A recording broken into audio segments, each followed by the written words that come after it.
শারদীয় দুর্গোৎসবকে সামনে রেখে নরসিংগড়স্থিত অনাথ আশ্রম বৃদ্ধাশ্রম দৃষ্টি প্রতিবন্ধী ও জুবেনাইল হোমে থাকা আবাসিকদের মধ্যে বস্ত্র বিতরণ করা হয়।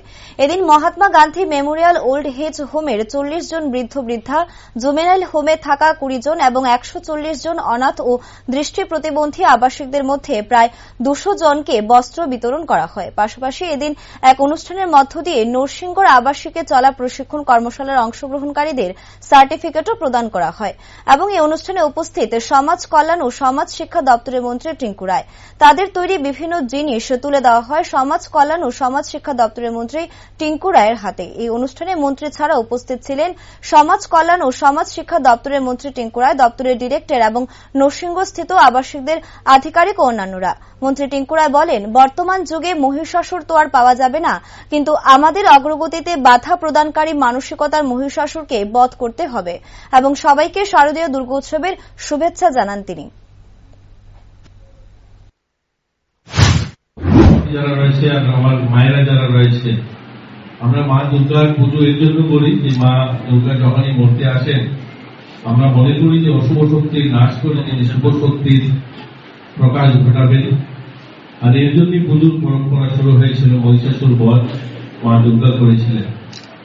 তো মহিষাসুর তো এখন আর নেই, এখন বর্তমান সমাজে মহিষাসুর তো আর পাওয়া যাবে না।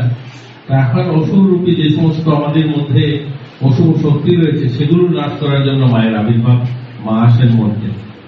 তো আমরা দেখি এখানে অনেক মায়েরা রয়েছেন যারা একদম 60 ঊর্ধ্ব 70 ঊর্ধ্ব যারা রয়েছেন এখানে উপস্থিত।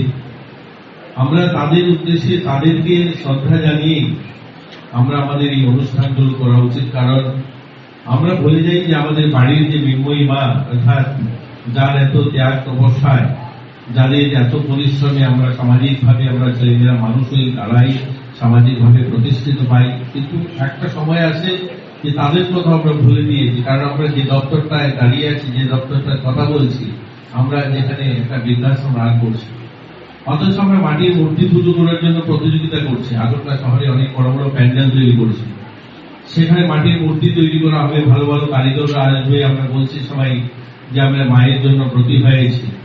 অথচ যে মা যার ত্যাগের ফলে এত পরিশ্রমের ফলস্বরূপ ছেলেমেয়েরা মানুষ হয়েছে, তারা যখন প্রতিষ্ঠিত হয়ে যায় তখন একটা রূপ তৈরি করতে পারে না বাড়িতে। তো এই যে অশুভ শক্তি, এই যে অশুভ ভাবনা, সেটার থেকে যেন মা আমাদেরকে মুক্তি দেয়। মা যেন সবাইকে এই ধরনের শুভ বুদ্ধি দেয় যে প্রত্যেকের ছেলেমেয়েরা যেন তাদের মাকে বাড়িতে রাখতে পারে। এবং সরকার এই কাজগুলো করছে। সরকার এখানে যারা ছোট তারা একদিন বড় হবে। সরকার আজকে বৃদ্ধাশ্রম তৈরি করছে, প্রত্যেক জেলাতে তৈরি করার পরিকল্পনা।